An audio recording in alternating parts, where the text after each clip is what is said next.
Hey everyone, it's Allison Harrell with the Fort Bend Museum, and today's video is all about policy. So we are going to be comparing and contrasting the policies that Sam Houston and Mirabeau Lamar had when they were president of the Republic of Texas. Now, rather than me tell you all of their policies or their thoughts and ideas, I do have two people who will be speaking for them.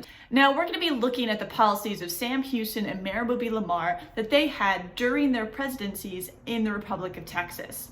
When Texas became a republic, there were two distinct nations of Native Americans that soon became an issue for the young government. So let's first ask Sam Houston, what is your plan to deal with the Native Americans that are currently residing in the Republic of Texas? Before we get started, I would like to talk about my little friend, Lamar, who always fancied himself to be in the image of Napoleon.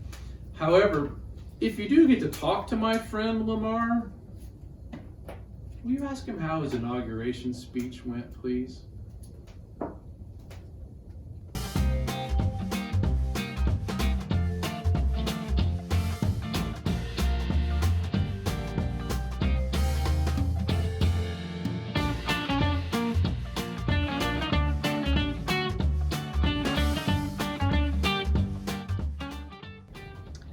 Let's get into our issues. The first topic that we need to cover are the Native American tribes that live in Texas starting in 1836.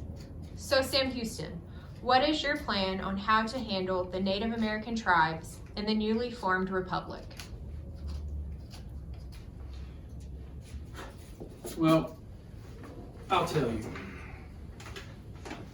In all my years of living with my Indian brothers, I learned a lot of things.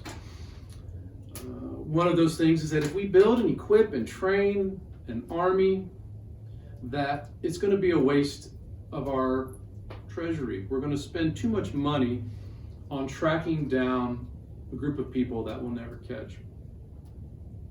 Think of the expense.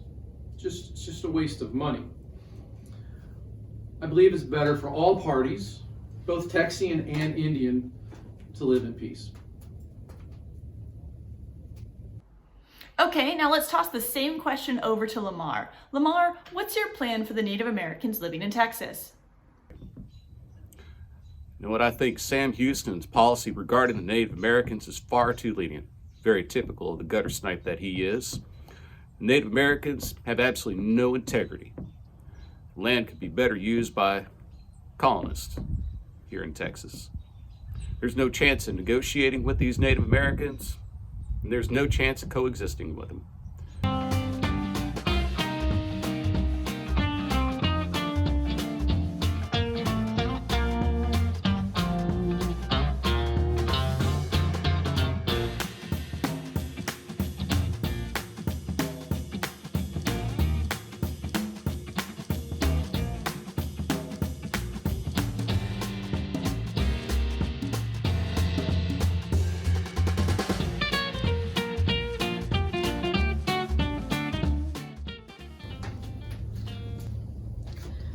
Okay, General, let's move on to the next topic.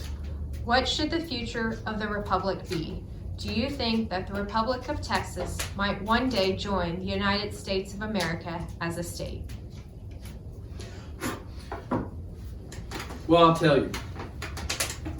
It's of course official policy of Texas that Texas can sustain itself as an independent republic forever.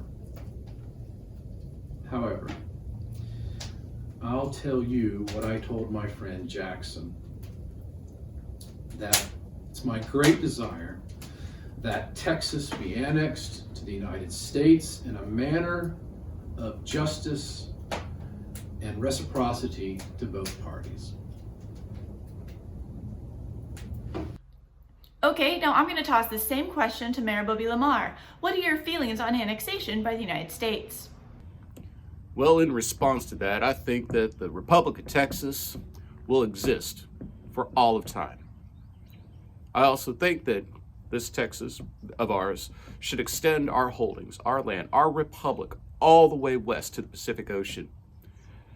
I hope that the folks who live out west, well, they see the world the same as we do. Matter of fact, I sent 21 ox-driven wagons with men to protect the wagons all the way out there to Santa Fe. And unfortunately, the folks who lived there in Santa Fe did not see life the same way as we do. Furthermore, I think that Texas, the republic of ours, should be recognized as an independent nation by all of Europe and including Mexico.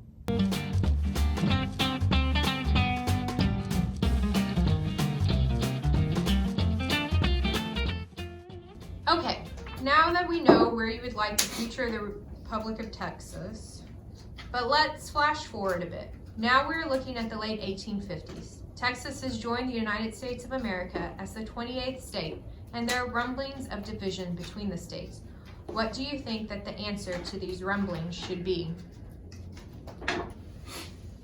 Well, I can say that the growing crisis in this country troubles me more than any previous challenge to our great republic.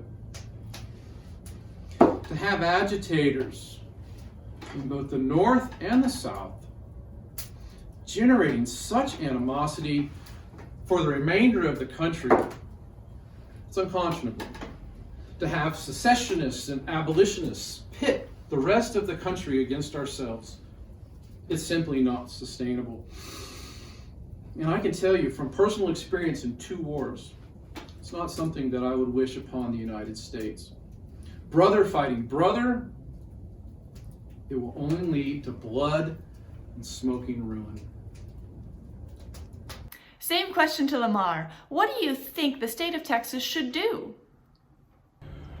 Well, unlike that man, Sam Houston, I do not think we should stay with the Union. I strongly disagree with the Compromise of 1850, and the United States has gone to great lengths to threaten our way of life and our way of keeping our families fed and earning a living. Perfect. All right. Thanks for joining us today, and a huge thank you to our special guests, and we'll see you next time.